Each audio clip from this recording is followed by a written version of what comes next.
आप सभी को का हमारे चैनल लाइफ सक्सेस पर बहुत बहुत स्वागत है। आज हम इस क्लास में हिंदी में जो सर्वप्रथम बहुत ही महत्वपूर्ण रचना हैं उनको हल करने वाले हैं, जो कि हिंदी से संबंधित सभी परीक्षाओं की दृष्टि से बहुत ही महत्वपूर्ण हैं। इसलिए इसे बीच में छोड़ने की गलती बिल्कुल भी ना करें। इस क्लास से आपके 2-3 नंबर पक्के हैं।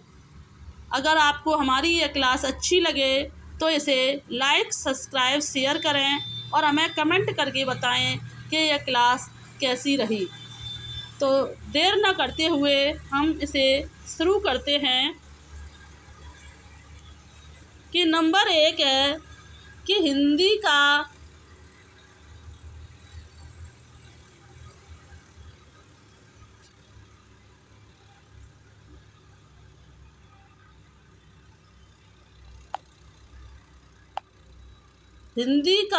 पहला दुखांत नाटक माना जाता है। हिंदी का पहला दुखांत नाटक जो माना जाता है वो रणधीर प्रेम मोहिनी को माना जाता है। किसको?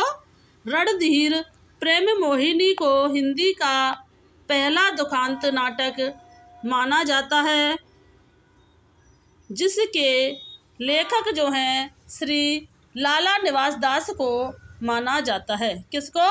हिंदी का पहला दुखांत नाटक रणधीर प्रेम मोहिनी को माना जाता है और इसके लेखक श्री निवास दास हैं। अब नंबर 2 देखते हैं।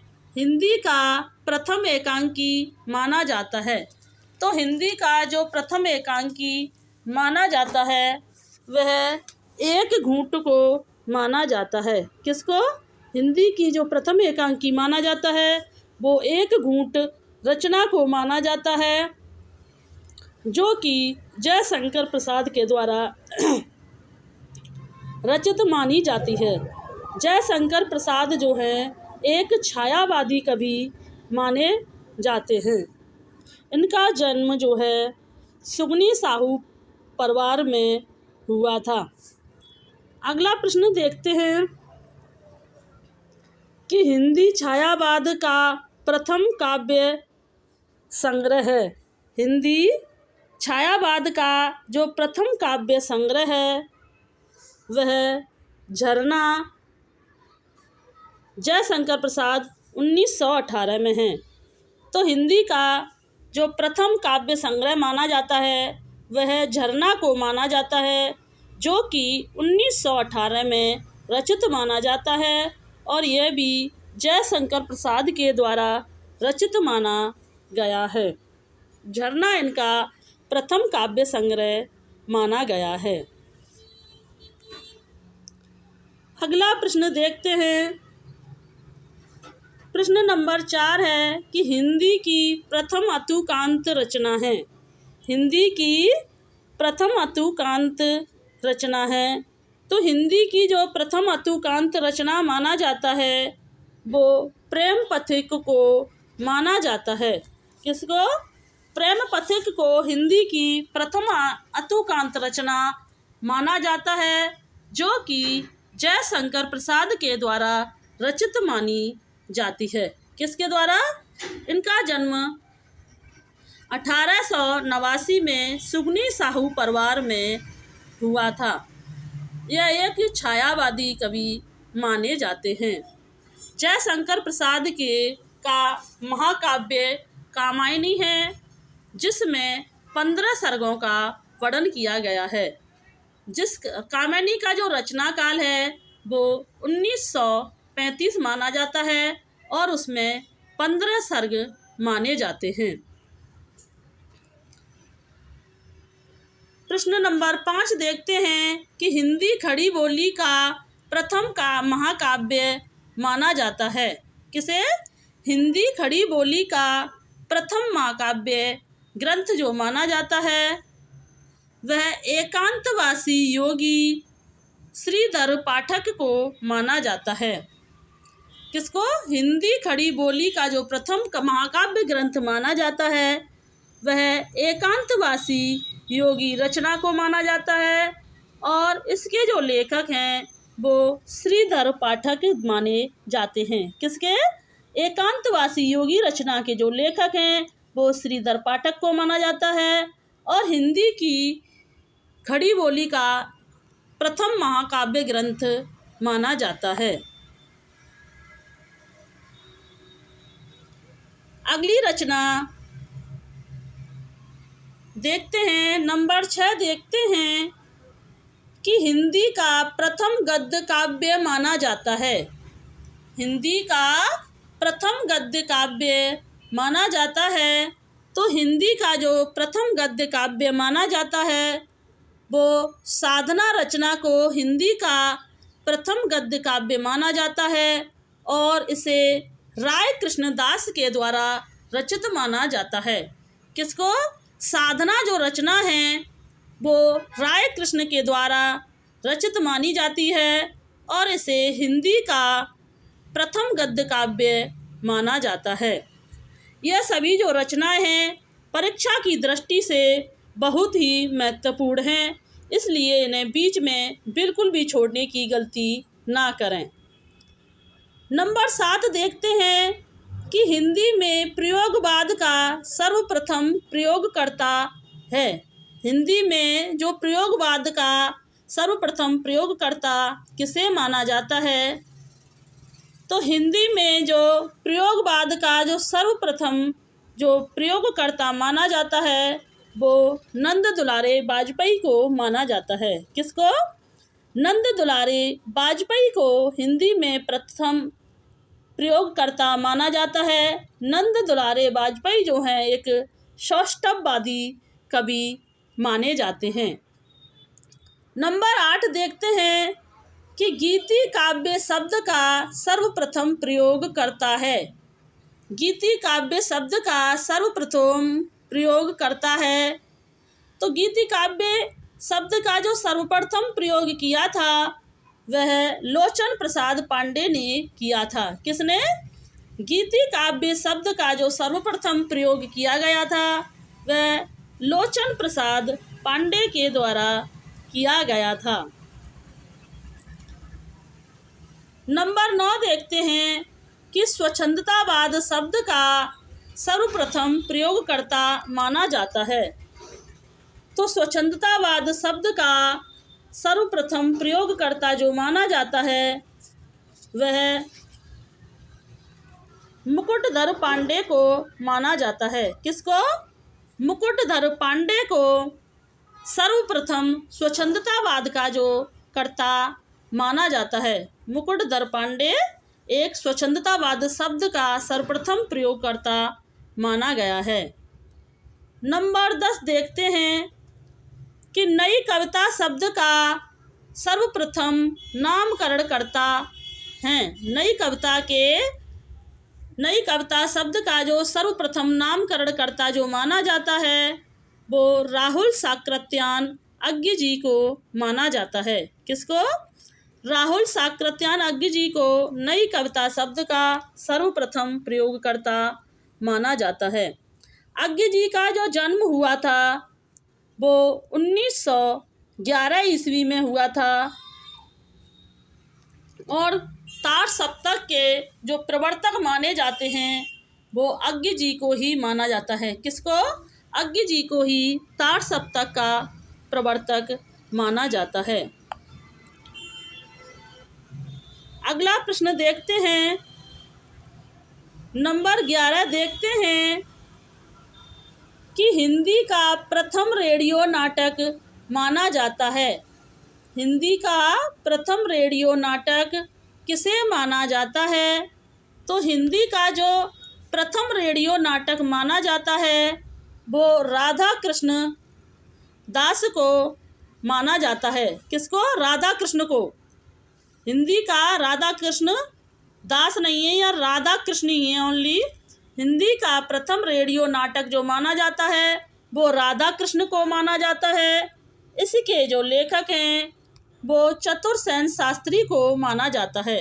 तो राधा कृष्ण जो नाटक के जो लेखक माने जाते हैं वो किसे माना जाता है?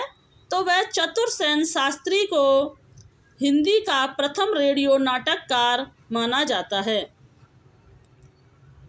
नंबर 12 देखते हैं कि हिंदी की प्रथम मौलिक कहानी माना जाता है। हिंदी की प्रथम मौलिक कहानी माना जाता है तो हिंदी की प्रथम मौलिक कहानी जो है वो इंदुमती को माना जाता है, जो किशोरी लाल गोस्वामी जी के द्वारा रचित मानी जाती है।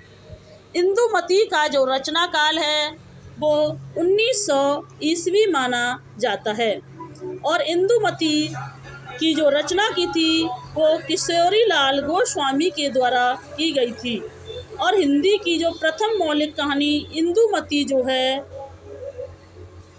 मानी गई है और किशोरी लाल इनके लेखक माने गए हैं। नंबर 13 देखते हैं कि हिंदी की प्रथम वैज्ञानिक कहानी माना जाता है। हिंदी की प्रथम वैज्ञानिक कहानी माना जाता है तो हिंदी की जो प्रथम वैज्ञानिक कहानी माना जाता है वह चंद्रलोक की यात्रा को माना गया है। किसको? चंद्रलोक की यात्रा को हिंदी की प्रथम वैज्ञानिक कहानी माना गया है और यह केशव प्रसाद मौर्य के द्वारा रचित मानी जाती है। किसके द्वारा? इसे केशव प्रसाद मौर्य के द्वारा रचित माना गया है। हिंदी की प्रथम महिला कथाकार माना जाता है तो हिंदी की प्रथम महिला कथाकार किसे माना जाता है? तो हिंदी की जो प्रथम महिला कथाकार माना जाता है तो वह बंग महिला को माना जाता है। किसको? बंग महिला को हिंदी की प्रथम कथाकार माना जाता है, जिसके लेखक राजेंद्र बाला घोष ने की थी। किसने? बंग महिला की जो रचना बंग महिला को राजेंद्र बाला घोष के नाम से भी जाना जाता है। हिंदी की जो प्रथम महिला कथाकार माना जाता है वो बंग महिला को माना जाता है। बंग महिला राजेंद्र बाला घोष का अन्य नाम है। नंबर 15 देखते हैं, हिंदी का प्रथम जीवनी ग्रंथ माना जाता है।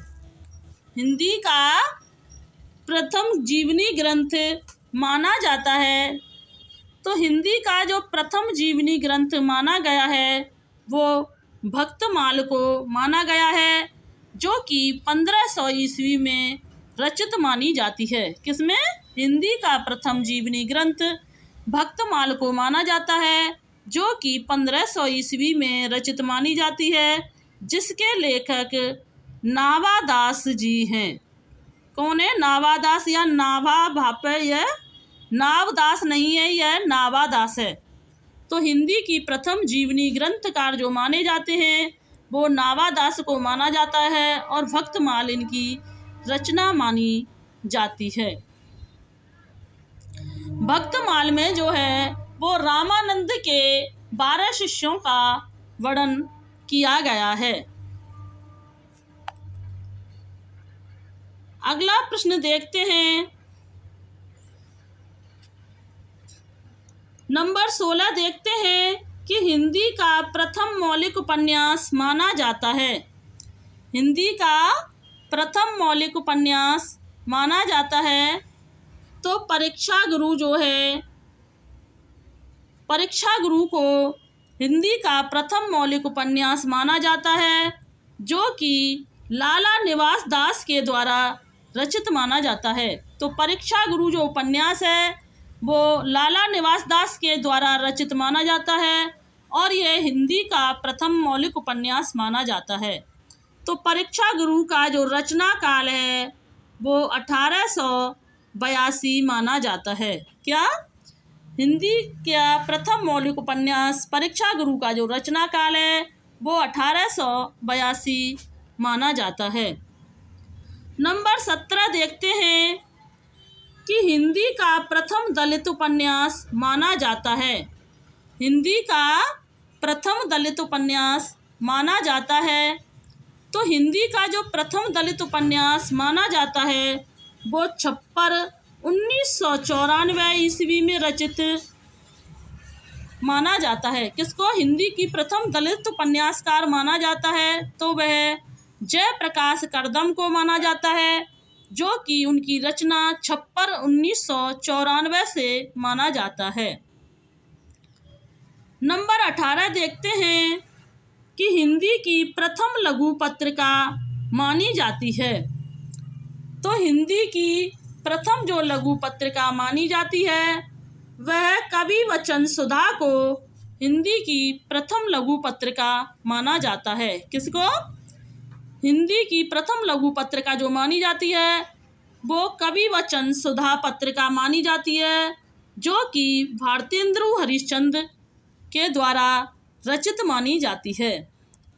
भारतेंदु हरिश्चंद्र का जो जन्म हुआ था वो 1850 में हुआ था। भारतेंदु हरिश्चंद्र को कलयुग का कन्हैया माना जाता है। अगला प्रश्न देखते हैं कि हिंदी की प्रथम आत्मकथा मानी जाती है। तो हिंदी की प्रथम आत्मकथा जो मानी जाती है वह अर्धकथानक को मानी जाता है। तो हिंदी की जो प्रथम आत्मकथा मानी जाती है वह अर्धकथानक है, जो कि बनारसी दास जैन के द्वारा रचित मानी जाती है।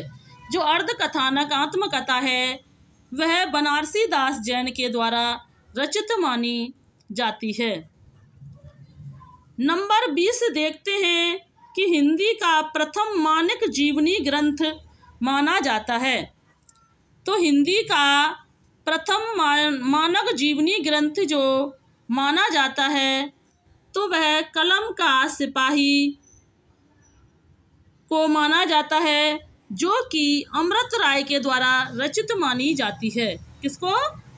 हिंदी का प्रथम मानक जीवनी ग्रंथ जो है वो कलम का सिपाही रचना को माना जाता है, जो कि अमृत राय के द्वारा रचित मानी जाती है। कलम का सिपाही का जो रचना काल माना जाता है वो कलम का सिपाही में जो प्रेमचंद का वर्णन किया गया है। किसका? कलम के सिपाही में प्रेमचंद का वर्णन अमृत राय के द्वारा किया गया है। अगला प्रश्न देखते हैं, प्रश्न नंबर 21 देखते हैं कि हिंदी का प्रथम यात्रा संस्करण माना जाता है। हिंदी का प्रथम यात्रा संस्करण माना जाता है तो लंदन यात्रा। किसको? लंदन यात्रा को हिंदी का प्रथम यात्रा संस्करण माना जाता है, जो श्रीमती हरदेवी के द्वारा रचित है। किसके द्वारा? लंदन यात्रा जो है वो श्रीमती हरदेवी जी के द्वारा रचित माना जाता है। यह हिंदी का प्रथम यात्रा संस्करण माना जाता है। नंबर 22 देखते हैं कि हिंदी का प्रथम रिपोर्टाज माना जाता है। हिंदी का प्रथम रिपोर्टाज माना जाता है तो लक्ष्मीपुरा शिवदान सिंह चौहान। तो हिंदी का प्रथम रिपोर्टाज जो माना जाता है वो लक्ष्मीपुरा को माना जाता है, जो कि शिवदान सिंह चौहान के द्वारा रचित माना गया है। किसके द्वारा? लक्ष्मीपुरा शिवदान रिपोर्टाज जो है शिवदान सिंह चौहान के द्वारा रचित माना जाता है। नंबर 23 देखते हैं कि हिंदी का प्रथम रेखा चित्र माना जाता है। हिंदी का प्रथम रेखा चित्र माना जाता है तो हिंदी का जो प्रथम रेखा चित्र माना जाता है वह पद्म पराग को माना जाता है और पद्म सिंह शर्मा के द्वारा रचित माना गया है। कौन सा? हिंदी का प्रथम रेखा चित्र पद्म पराग को माना गया है और यह पद्म सिंह शर्मा के द्वारा रचित माना जाता है। नंबर 24 देखते हैं कि हिंदी की प्रथम महिला आत्मकथाकार माना जाता है। तो हिंदी की प्रथम महिला आत्मकथाकार जो माना जाता है वह जानकी देवी बजाज को माना जाता है। किसको? हिंदी की प्रथम महिला आत्मकथाकार जो माना जाता है वो जानकी देवी बजाज को माना जाता है। और उनकी रचना मेरी जीवन यात्रा जो है जानकी देवी बजाज के द्वारा रचित मानी जाती है। नंबर 25 देखते हैं कि हिंदी की प्रथम दलित महिला आत्मकथाकार माना जाता है। हिंदी की प्रथम दलित महिला आत्मकथाकार जो माना जाता है वो कौशल्या बैसत्री को माना जाता है। उनकी रचना जो है दोहरा अभिशाप है। दोहरा अभिशाप जो रचना मानी जाती है वो कौशल्या बैसत्री जी की जो रचना आत्मकथा मानी जाती है। और कौशल्या बैसत्री को हिंदी की प्रथम महिला आत्मकथाकार माना जाता है। हमारी क्लास यहीं समाप्त होती है। अगर आपको हमारी यह क्लास अच्छी लगी हो तो इसे लाइक, शेयर, सब्सक्राइब करें और हमें कमेंट करके बताएं यह क्लास कैसी रही, जिससे कि हम इसका अगला भाग लेके आ सकें। Thanks watching this video. जय हिंद, जय भारत।